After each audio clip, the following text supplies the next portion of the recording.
Salam alaikum, fidèles auditeurs et auditrices de Cap Sénégal Natangué. Je me présente, c'est Madame Cissé, Ndeye Mbène Ndiaye. Je suis là aujourd'hui pour vous présenter votre émission d'actualité politique de la semaine. L'émission aura aujourd'hui comme thème la jeunesse sénégalaise au cœur du combat politique sur l'affaire Adji Sarr et Ousmane Sonko. Nous avons comme invité aujourd'hui Monsieur Sidi Fall et Madame Awa Chandoum. Je vais partager cette émission avec ces deux invités. Inch'Allah. Monsieur Sidi Fall, maa ngi lay nuyu di la dalal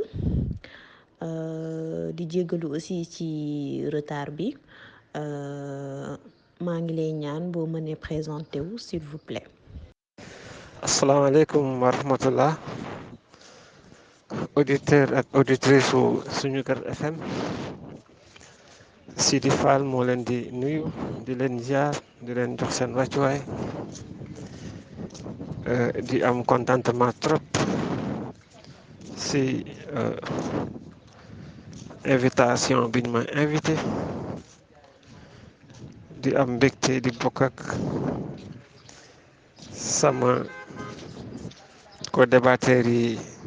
plateau bi te di ñaan yàlla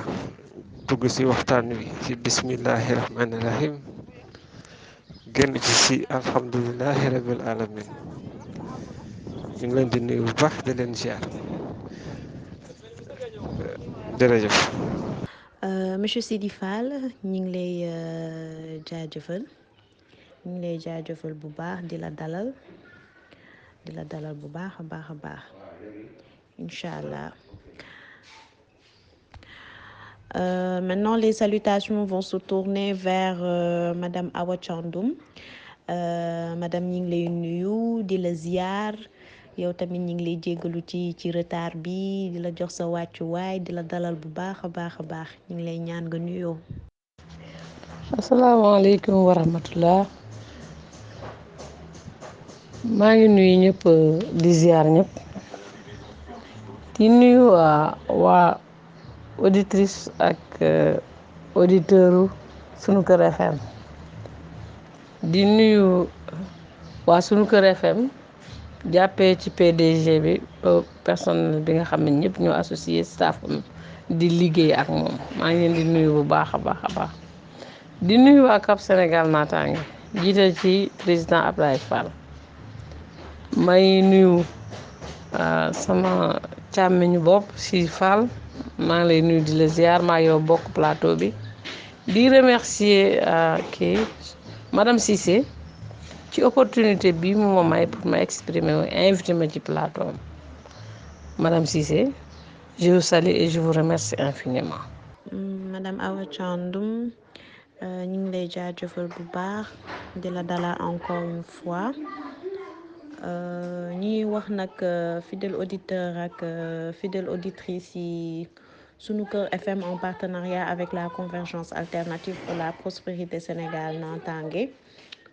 pour ñu mën a dem xuus ci biir émission bi ñi ngi rappeler ne émission bi thème bi mooy la jeunesse sénégalaise au cœur du combat politique sur l'affaire Adji Sarr et Ousmane Sonko.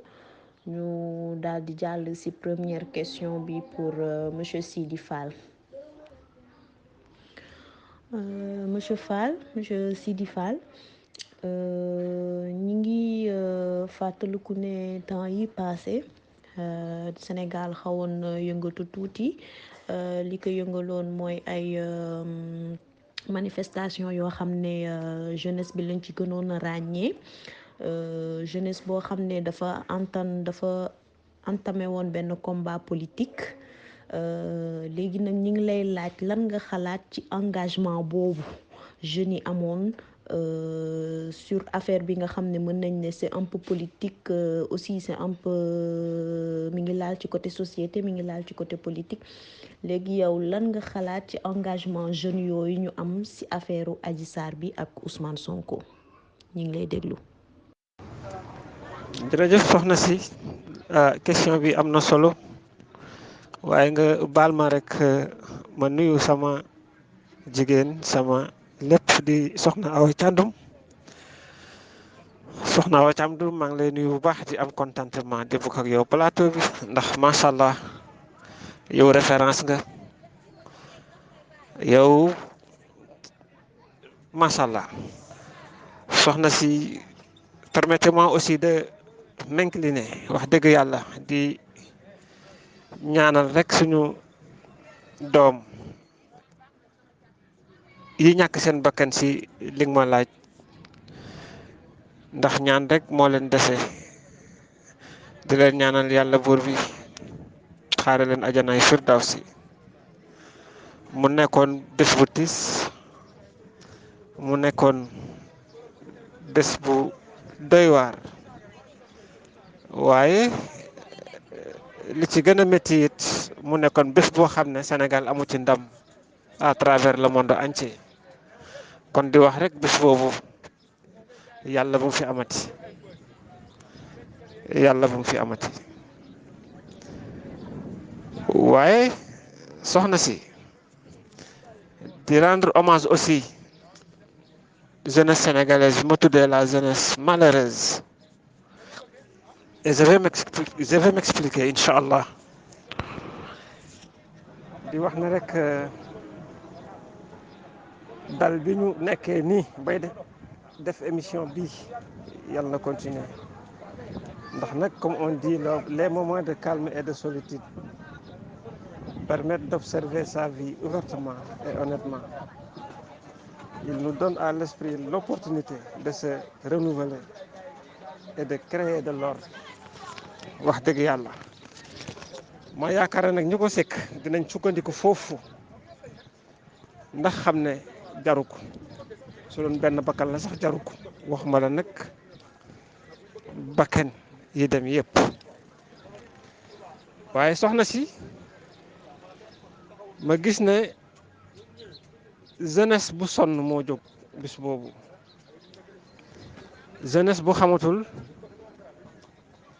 fan lay teg tànkam moo jóg bis boobu jeunesse buy laaj boppam à quoi deviendra son avenir moo jóg soxna ci la nga xam ne wax dëgg yàlla jaru ko woon ndax bés bu yàlla sàkk suñu tribunaux yi ñu ngi àtte dossier yu mel noonu wala sax yu ko gën a doy waar waaye nag peut-être ki ñu ko jiin moo ni toll ndax politicien la ñu gisaat nu mbir mi demee ki mu dal ay politicien mel na lu nekk ci ginnaawam ba tax na daal mu lëj te nag wax dëgg yàlla soxna si lu tax warul a jafe à l'avenir mooy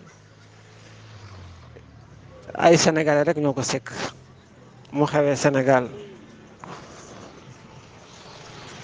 muy Adji Sarr bi nga tudd sénégalaise la muy Ousmane Sonko bi nga tudd sénégalais la muy suñu président Macky Sall aussi sénégalais la li gën a dal xel li sax mooy chef religieux yi ak wax dëgg yàlla ni ñu taxawee ba xelu ñëpp dal yaakaar boobu yàlla bu mu tas yaakaar boobu niñ ko yaakaaree nan yàlla na amee noonu ba lii ñaawoon rafet ba doon ndam ba Sénégal nekkat le miroir de l'Afrique yàlla mën na ko yàlla def jërëjëf. Monsieur Sidi Fall ñu ngi lay jaajëfal sa tontu bi am na njariñ et c'est très instructif aussi. Maintenant on va passer la parole à Madame Thiandoum. Madame Awa Thiandoum, autant pour moi. Madame Awa Thiandoum, peut-être je vais aller dans le même sens de la question que j'ai posée à monsieur Sidi Fall. Lan nga xalaat ci engagement bi jeunes yi am ci affaire Adji Sarr bi ak Ousmane Sonko ñu ngi lay déglu. Merci beaucoup Madame Cissé. Je réitère encore mes remerciements pour l'opportunité bi nga xam ne moom nga ma may pour ma exprimer wu fii ci plateau bi. Ndawu Sénégal ñoom booy xool seen génn bi keroog ci manifestation xëy na Sonko ak Adji Sarr la ñooy ndey mbili gi waaye jeunesse bi dañoo jóg génn ci c'est une jeunesse engagée jeunesse boo xam ne la boolu muñukaay moo jeex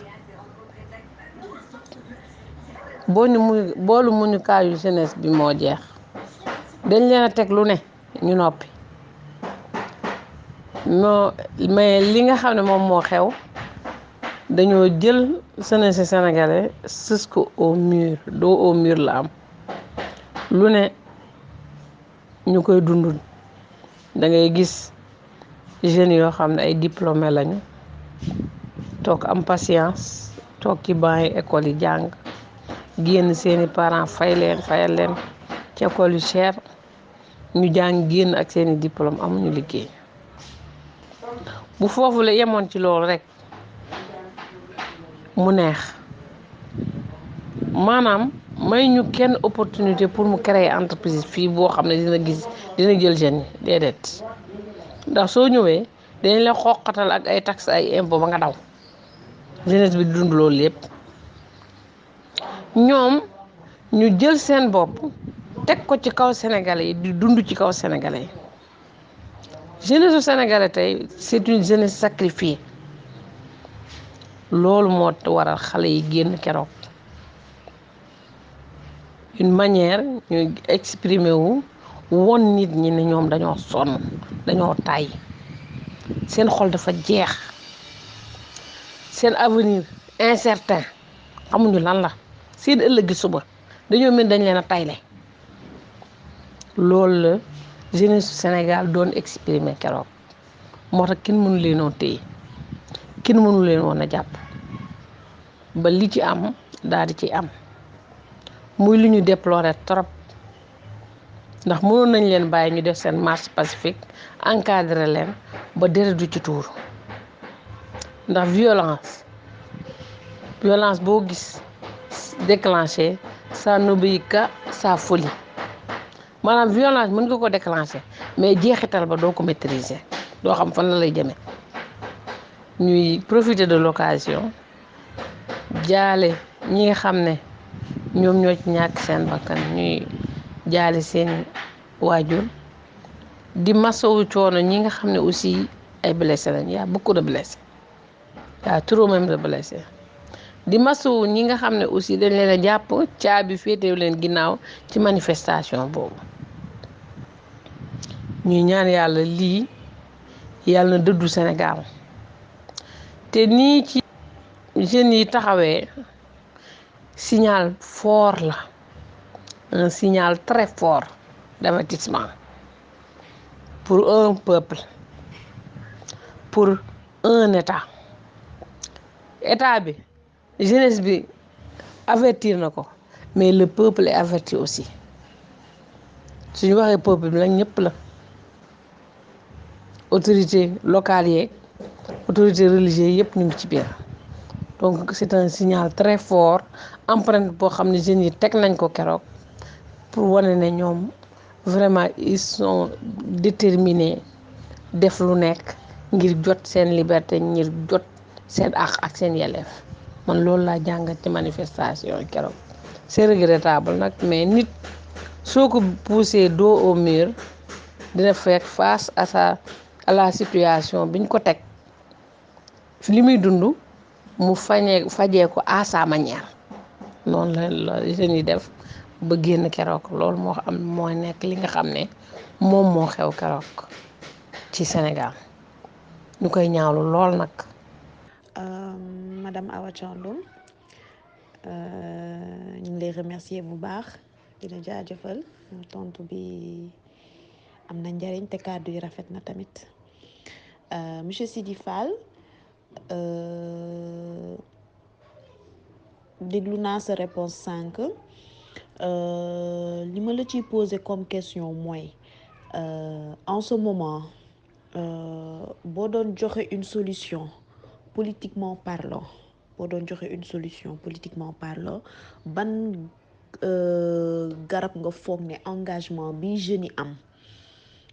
garab boobu mën na ko faj politiquement parlant est-ce que seen engagement bi mën nañ ko faj de façon politique ak yan saafara lañ ci mën a def politiquement parlant. merci beaucoup madame Cissé question bi am na solo macha allah waaye damay wax ne rek solution bi madame Cissé pour man kenn rek moo ko yor mooy son excellence monsieur le président Macky Sall moom rek moo mën a indiwaat jàmm ci réew mi loolu ci loxoom la ne lu tax ci loxoom la ne madame Cissé damay wax ni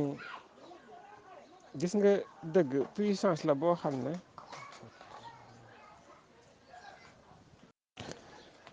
madame Cissé pourquoi j'ai dit que solution bi ci loxo son excellence monsieur le président Macky Sall la nekk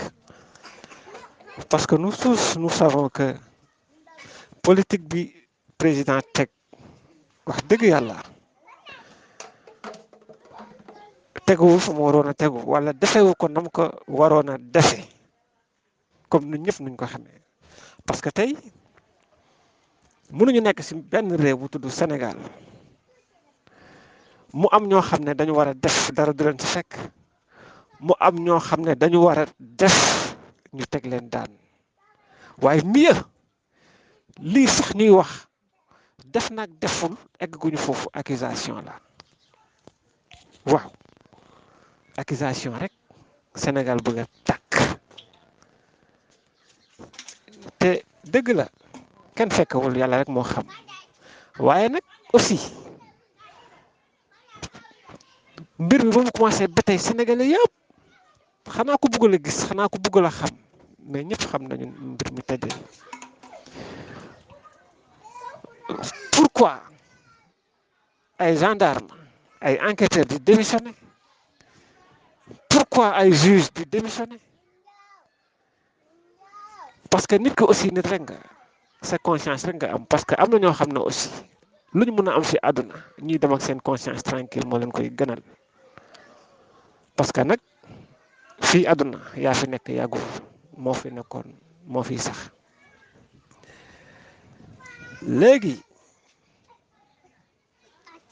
solution bi am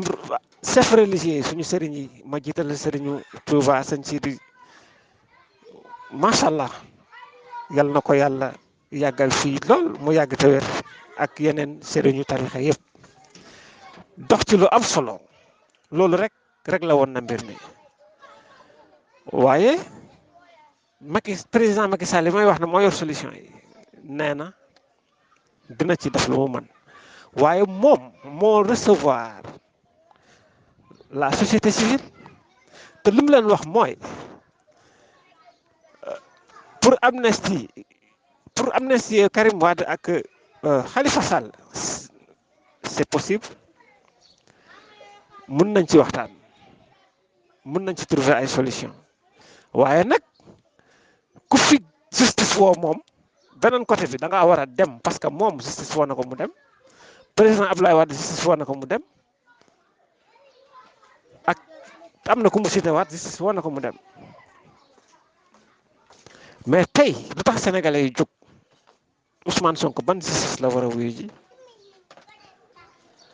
justice Macky Sall la war a wuyu ji wala justice Félix Antoine Diome ministre de la justice la war a wuyu ji wala justice su procureur Serigne Bassirou Gueye la war a wuyu ji loolu la sénégalais yëpp di laaj parce que nag jaru ko fi ñu jëm leerut tey man sama xalaat xaw ma ban procès lay Ousmane Sonko di gagné mais du procès ba nga xam ne justice bii moo nekk en place di juger ak lu mun a xew yeneen procès verbal dina ñëw li ma gëm laay wax ñu jox ku leen neex dëgg te seen bopp lañ koy jox waa léegi bu boobaa luy xew yàlla rek moo xam may profiter ci occasion boobu di wax ni l'homme fort n'est pas celui qui se bat bien l'homme fort est celui qui sait dominer sa rage et qui apaise la colère atteint un feu waaye qui attise la colère sera le premier à périr dans les flammes te wax dëgg yàlla li ma yéenewul sama bopp yéenu du ma ko yéene kenn rawatina sama réewu Sénégal bi ma am bi ma yaakaar maag sama njaboot ak suñu njaboot ñun ñëpp madame Cissé comme le président Macky Sall moo taxaw 31 décembre ne am nañu def fii au Sénégal waaye ku leen laal musiba am dëkk bu tàkk kenn du leen laal moo tax may jël dossier yooyu di si teg sama loxo waaye dossier bi ñaari nit a ko sekk moom moo leen chefé ñoom ñëpp ak ñun ñi di def émission ak ku mun a yeewoo biir Sénégal kon lu régler situation bi yomb na surtout ba ñu ne leerut am na lu mu nar parce que dañuy wax ne muus mi màttoon Khalifa Sall matt Karim Wade est-ce que du muus moomu mooy yoot benn opposant bi nekk fi tudd Ousmane Sonko kon daal la solution madame Cissé pour mu am su fekkee ne wuyu mënul ñàkk su fekkee ne procès mënul ñàkk na procès am waaye na doon un procès équitable bi nga xam ne ku am dëgg ñu jox ko dëgg su dee foofu rek la féete solution dana am kon solution bi mooy Ousmane Sonko bu ñu ko toppee ne suñ la fàddul yaa war a jël réew mi buñ ko toppee ne yow yaay kenn ku ñu sonal buñ ko toppee ne yow waroo ñëw fitnaal tuuti nga ci parce que nag yàllaay bind ku ko neex saa yu ko neexee fu mu ko neexee def ci moom lu ko neex madame Cissé solution bi daal benn la mooy le cas Adji Sarr Ousmane Sonko ñu vidé ko Ousmane Sonko dellu këram ak jàmm Sénégal jëm kanam jërëjëf. Monsieur Sidi Fall maa ngi rafetlu sa xalaat bu baax maa ngi koy rafetlu bu baax a baax a baax a baax maanaam pour résumer li nga wax yépp instant bi Macky Sall moo mën a def le tout ba jeunesse bi mer bi ñu mer ak mer bi ñu mer ci affaire Adji Sarr ak Ousmane Sonko bi mën a am saafara ñu lay jaajëfal. On va passer à Madame Awa Thiandoum. Madame Awa Thiandoum, vous avez invoqué tout à l'heure la jeunesse, l'emploi des jeunesses, emploi jeunesse bi nga gën a teg comme li nga xam ne moom moo waral seen engagement bi parce que nee nga du affaire Adji Sarr bi rek ak Sonko daf leen a fekk ci yeneen anam yu metti ñu bëggoon koo génne waale yow est-ce que xalaatoo ni jeunesse bi tey jot na jeunesse bi tey ñu def le tout ba am une place à l'Assemblée nationale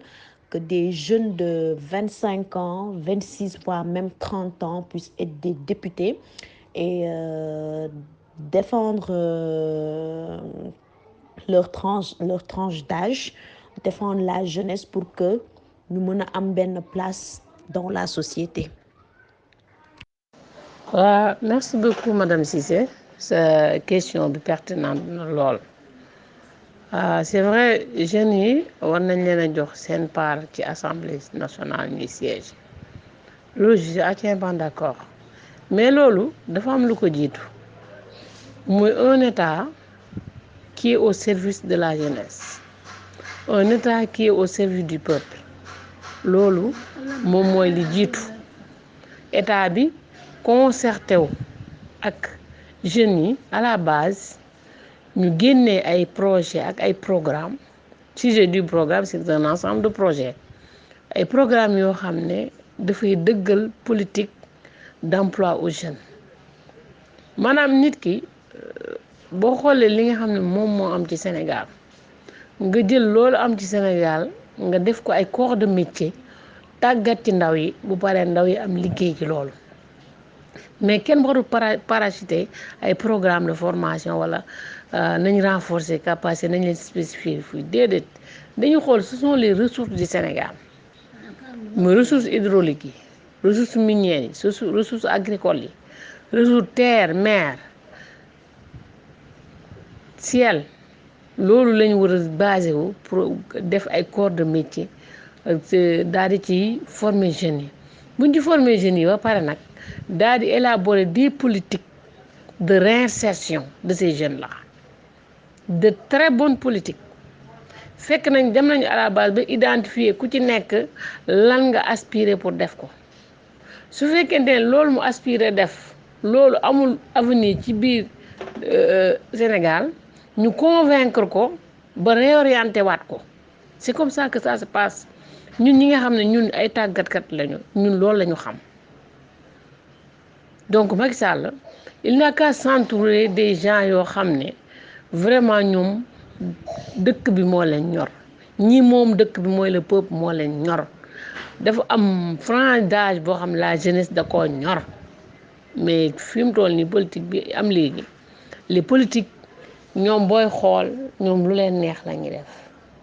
looy ne lu la neex la boo koy def nag na nga yëkkati sa loxo ne lu la neex laay def mais nag fexe xamal ne boo yëkkatee sa beneen mais bi neel duma mos a am lu ma neex fi mu toll ci loolu lañ toll te état bi war na xoolaat boppam toog defaraat toogaayam bu baax ndax nit bu dee gouverner même sa kër sax léegi boo fay gouverner jëlal procédure dialogue jëlal procédure consensus loolu mooy doxal sax kër asamaan nag état concertation la ku ci nekk cër ba moom ñu joxal ko tey le partage équitable des ressources et des biens moo amul Sénégal moo tax lii am te jeunesse bi nag bu ñu apporté wul gaaw ay solution dañuy génnaat ci mbedd mi. Madame Awa Thiandoum foofu nga daanele noonu foofu laay yëkkatee est-ce que xalaat nga ne jeunesse bi génn ci mbedd mi di yàq ay Auchan di yàq ay station di def ay manifestation yoo xam ne ay nit ñi ngi siy dee ay nit ñi ngi siy amee ay gaañu ay dégâts matériels mi ngi ciy am ay pertes humaines ñi ngi ciy am est-ce que xalaat nga ne c'est ça la solution que la jeunesse doit adopter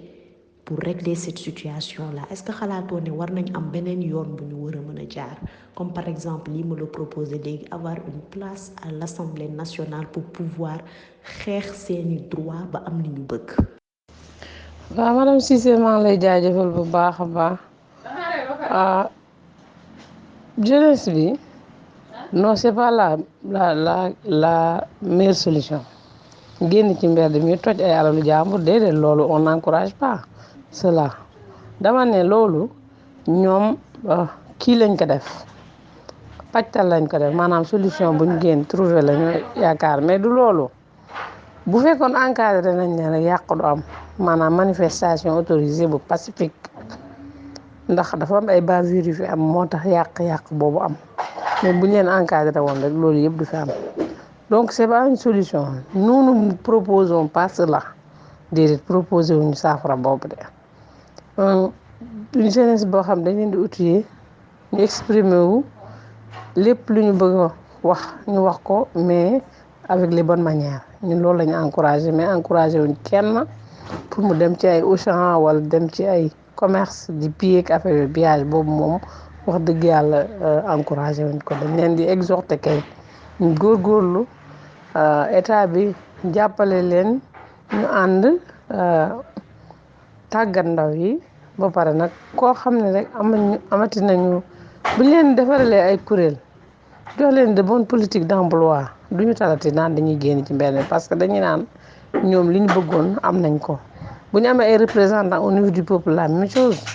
au niveau de l'Assemblée la même chose c'est une très bonne chose donc là c'est pas une solution qu'on encourage li ñu encourage mooy le dialogue le consensus et vraiment un partage équitable des ressources et des revenus ñun loolu la ñuy encouragé ñun Cap Sénégal Natangué ci loolu la ñuy dox ci loolu la ñuy nekk saa su ne saa ñu xëyee donc c'est regrettable vraiment nous regrettons ces actions-là ba pare nag di inviter la jeunesse à se former à se rapprocher des projets et des centres de formation pour pouvoir se former et s'investir dans des créneaux porteurs loolu la ñuy encourager pour jeunes yi. Madame Awa Thiandoum ñu ngi lay jaajëfal bu baax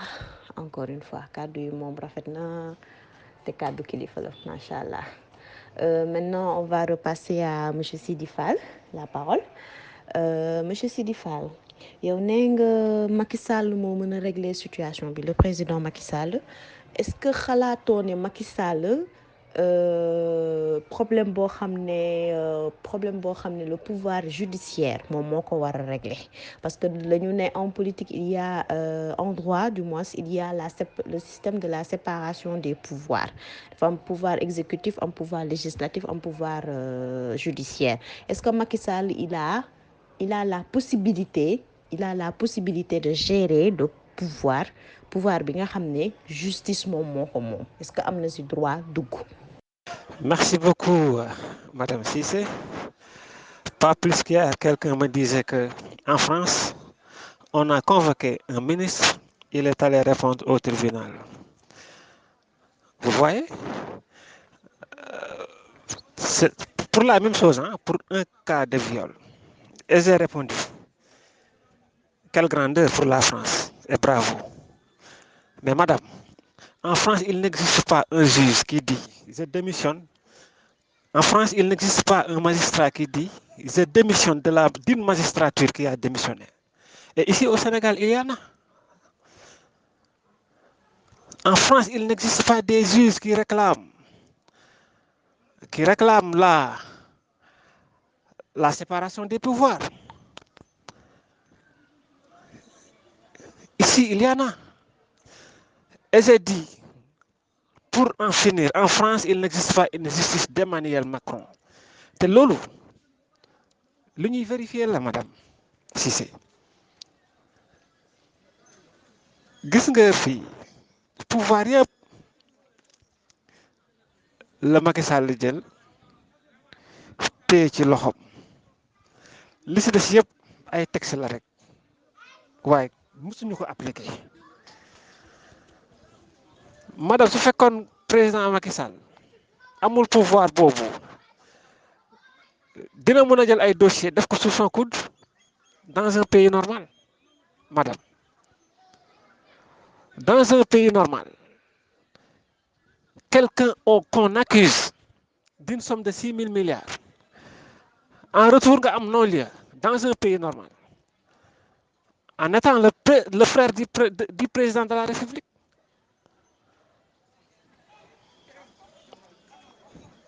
madame am na ñu def kenn du leen laal ku leen laal dëkk bi tàkk loolu ku ko mën a wax rek yow yaa téye justice madame Sénégal ñun ñëpp ñoo ko bokk wax dëgg yàlla li fi xew ñun ñëpp xam nañ ko wax dëgg yàlla madame su doon dëgg la rek 527 maires au Sénégal ñëpp defandoo benn mbir ñu sepp si kenn muy Khalifa Sall teg ko daan pour du bokk élection su Macky Sall amuloon pouvoir boobu du ko def parce que il a le pouvoir il a ce pouvoir là madame 130 milliards ñu ne ko yow Karim Wade yaa ko jël génnal réew mi waaye soo tegee sa tànk si réew mi di ñu fay suñ 150 milliards 150 milliards yooyu c'est l'argent du contribuable peuple bi moo ko moom président Macky Sall moom ma ko je suis désolé mais pour lan pour man bu ma am ku ma jàkkaar lool je dis c'est vrai comme l'a si bien dit madame Awa Thiandoum c'est vrai jeunesse bi dafa sonn peuple bi dafa sonn mais gis nga peuple boobu daf ci am pàcc bi nga xam ne si jeunesse boobu dañu yaakaaroon Khalifa Sall en un moment président Macky Sall jaay ko doole def ko lu mu ko def pareillement pour président Karim Wade président Macky Sall jaay ko doole def ko li mu ko def mu amaat keneen ku ñëw waral coow li amaat ñu ko bàyyi xel mu bugg ko jaarale fu mu jaarale ñële léegi nag doole yooyu yëpp su dajaloo ñu ne union fait la force trop c'est trop lu ëpp dafay tuuru c'est vrai peuple bi moo jóg mais peuple bi jékki-jékki lu rek jóg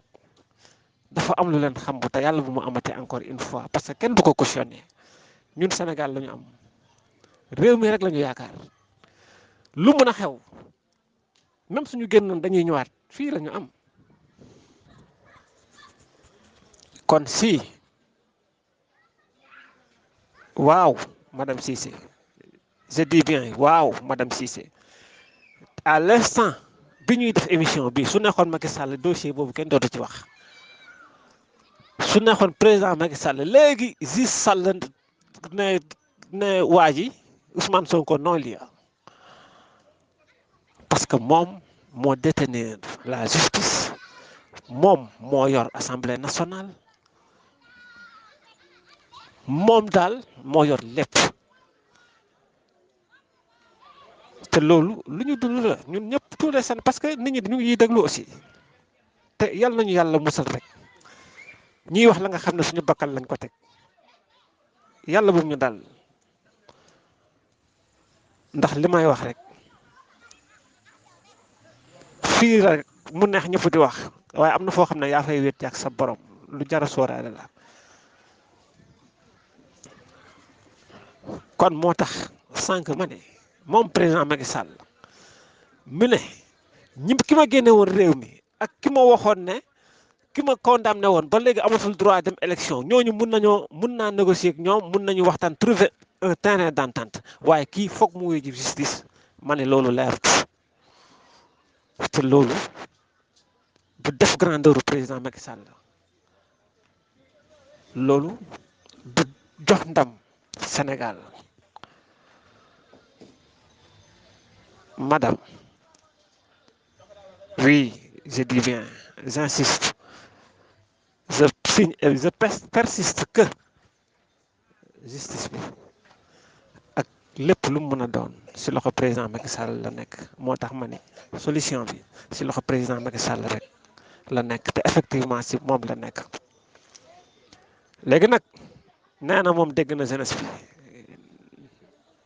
nee na dégg na cri de cœur yi waaye man gëmaguma ne dégg na cri de cœur yi mais laissons le temps faire son œuvre waaye lu mu si mën a doon rek yal na yàlla bés xol yëpp yal na yàlla suturaal ñëpp ba ñëpp am jàmm ba Sénégal mel nu mu meloon gën koo dàq nu mu meloon sax ñëpp am ndam jërëjëf madame Cissé merci. monsieur Sidi Fall si foofu laay des ak yow ba tey comme affaire Khalifa Sall bi c'était un problème de bien public bokkul ak histoire bi nga xam ne ça un peu un côté un peu privé parce que c'est un cas de viol bokkul ak détournement de biens publics c'est un cas de viol boo xam ne dafa indi beneen citoyen boo xam ne dafa am ay droit ak ay devoir comme ni Sonko amee ay droit am ay devoir am en tant que un citoyen lambda léegi Sonko loolu lépp est-ce que biñ ko oowee parce que nit buñ la tuumaalee nga def ak nga deful am nga droit nga dem nga wuy ji c'est un devoir même d'aller répondre à la justice et de dire soit vous êtes coupable ou soit vous êtes non coupable, de dire genre yow yaa def wala defoo. Est-ce que Sonko biñ ko woowee loolu inculpé loolu, il n'avait qu'à aller se rendre à la justice et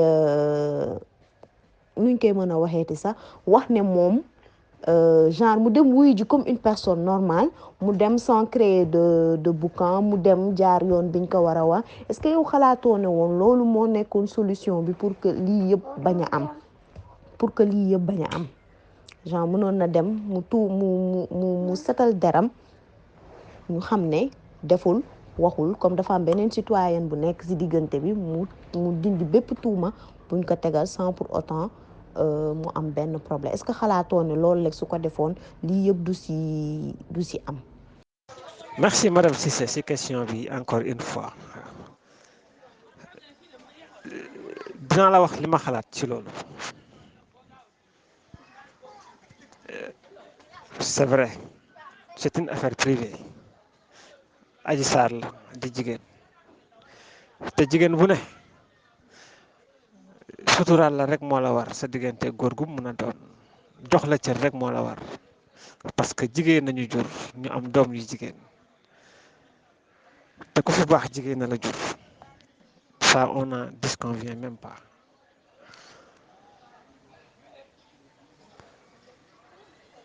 waaye damay wax ni problème bi c'est une affaire privée et enfin politique, plus politique même que l'affaire Khalifa Sall et Karim Wade. Madame, lii ñuy wax cas de viol dafa àtte boppam, ñun fekkee wuñu ko waaye ña ko fekkee ñi ko dund ñoo ko wax. ci salon de massage la amee, salon boobu su fekkee ñaari minute la sax ñi fa weetoon Sonko la ak xale bu jigéen bi ak yàlla mu ñettal leen, waaye am na ñu nekkoon ci kër gi, am na lu ñu wax Sénégal yëpp dégg ko. ba mu fa jógee dem na à la gendarmerie, am na lu mu fa wax ñëpp dégg nañ ko. dem na ci médecin mu xool ko, médecin bi am na lu mu wax ñëpp dégg nañ ko. vous voyez madame, depuis que le monde est le monde, donc jarul sax ma siy ñëwaat, tout le monde la sait, xam nañu ñun ñëpp nu mu demee. bi ci des Sonko man li ma sama xalaat, il a été toujours dans ses droits. Madame, suñu constitution ñun Sénégal, mais député boobu pour nga jox ko convocation foog da nga war a sumb immunité parlementaire am ba pare, mais ña ko def jàng nañu te droit la ñu def, waaye teewul ñoom ñu violer loi yónnee ko convocation mu ne duma dem. Il a parfaitement raison. xam nga lu tax dafa am lu fi xewoon démb ak barki démb te su demoon wuyu ji mënoon naa demee noonu, on ne sait jamais. ñu ne ok député yi daje, juriste yi génn ne violé nañu beneen loi ci kaw Ousmane Sonko. mu ne jaarul yoon, man wuyu jiwuma, waaye ak wuyu jiwuma boobu mu defaat conférence de presse ne wax dëgg yàlla maa ne woon wuyu jiwuma, waaye kat ba ma ñii ak ñii wax ak man dinaa wuyu ji. comme son excellence le président Macky Sall l'a dit, mus nañ ko convoqué parce que président Abdoulaye Wade moo ko accusé woon pour blanchiment d'argent, mais boobu président Macky Sall di dem, mais journaliste yëpp la journaliste yu dul jeex la àndal ak ay caméra, ñoom Pape Alé Niang on était là, mbedd Dakar yi fees del kenn waxu ko ne fii ngay jaar yére bii ngay sol nii nga war a def président Idrissa Seck bañ ko convoqué mais kan moo génnul Sénégal waxuñu ko fii ngay jaar waxuñu ko lii ngay def ak nii la war a demee pour la première fois ñu convoqué benn opposant gendarme bien avant sax muy dem la ñu commencé mais teg këram ay camion ak ay garde à tout moment loolu pour lan la ba pare en cas ñëw ànd ak moom le matin yóbbu ko ba fu leen neex ne ko fii ngay jaar mu ne leen c'est pas à vous de me dire quel trajet je vais prendre mais am na ci droit madame mais ba loolu yëpp passé xam nañ ne lu ñu doon plan bu ñu doon teg la pour am fu ñu ko jaar pour mooy lan li nga woote bon crime la da nga def appel à l'insurrection des trucs machin c'est du jamais vu pour la première fois préfet de Dakar taxaw caméra yi tim ko mu naan tiré gazé pour lan kon buñ ñu wax affaire c'est une affaire privée buñ ñu wax loolu madame ba pare bien avant loolu ñoom ñu ne waxoon nañ leen ne leen fan leen bëggoon jaarloo mais ay nervi ñoo fa nekkoon di leen xaar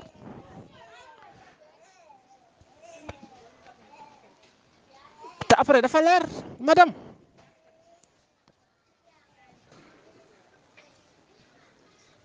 madame ana Adji Sarr bi ñun ñëpp ñu am yërmande ci moom oui Adji Sarr mais maintenant ce n'est plus une affaire de Ousmane Sonko et de Adji Sarr mais c'est une affaire de Ousmane Sonko et de l'APR c'est une affaire de Ousmane Sonko ak l'État mais loolu mooy dëgg madame parce que tout simplement dinaa la faagaagal yow doo dem élection gis nga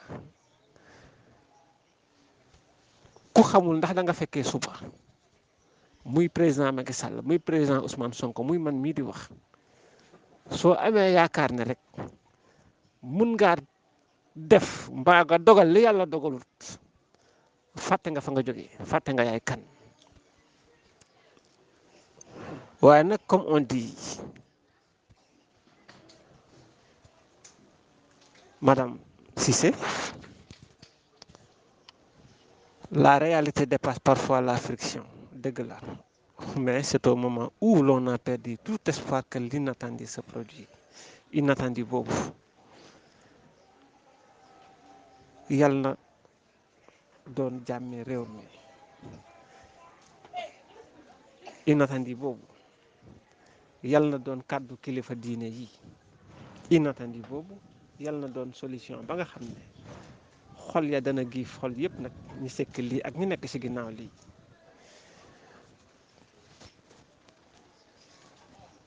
ba lépp dellu encore en place loolu rek la ñuy ñaan parce que réew mi ñun ñëpp ko bokk gaal gi moom wax dëgg yàlla su déggee ñun ñëpp dañuy ànd ak moom dig te ñaanuñu loolu bëgguñu loolu mais madame Cissé dëgg-dëgg lii daal mooy affaire bi Ousmane Sonko nangu naa dem wuyu ji mais bàyyiwuñ ko mu wuyu ji parce que bëggoon nañoo teg yeneen charge ci kawam teg nañ yeneen charge ci kawam dindiwaat nañu ko xam nañ du sotti du commencement à la fin on a violé la loi kan moo violé la loi mooy ñi ñu wax ne ñoo nekk ci ginnaaw affaire bii mais jaru ko jërëjëf. Monsieur Sidi Fall kii bi tontu bi am na njariñ comme les autres d'ailleurs macha allah. Maintenant on va donner la parole à Madame Awa Thiandoum pour lui poser à peu près la même question xalaat nga ne Sonko mënoon na éviter lii yëpp engouement jeunesse bi ak engagement jeunesse bi ñu génnee mënoon na ko éviter tout simplement en répondant à la convocation qui lui a été faite et dans les règles de l'art et pouvoir dem foofu genre dem joxe ay preuves am ne soit moom moo def wala deful est-ce que c'était pas la solution. Merci encore madame Cissé ci sama gis-gis Sonko mënul woon def noonu parce que moom c'est un député du peuple il fallait moom bañul wuyu ji de mais il fallait mu jaar assemblée ñu lever immunité parlementaire am ba pare mu doog a dem wuyu ji kuy dem wuyu ji nag war nañ koo mën a bàyyi ak tey bakkanam mu jël entreprendre yoon bu ko neex mu dem wuyu ji kooku kenn bañu ko donc bavure bi am peut-être bu ñuy wax responsabilité bu ñu wax responsabilité dañuy wax ne ñi nga xam ne ñoom ñoo force de l'ordre yi am nañ ci responsabilité Sonko aussi c'était une manière de se protéger bañul woon wuy ji mais fañ ko doon imposer pour mu jaar mais moom amul ñu ko fa représenter ba wax ko lii ak lii moo la fay xaar loolu moo tax donc moom du ci dara mais jógoon rek ñu woo ko ci tàng-tàng yi mu jóg dem wuy ji non je ne le conseille pas conseiller ma ko tam ab député wala ak kii ko xam da nga nekk en exercice ministre da ngay bàyyi bu ñu lëfee sa immunité nga doog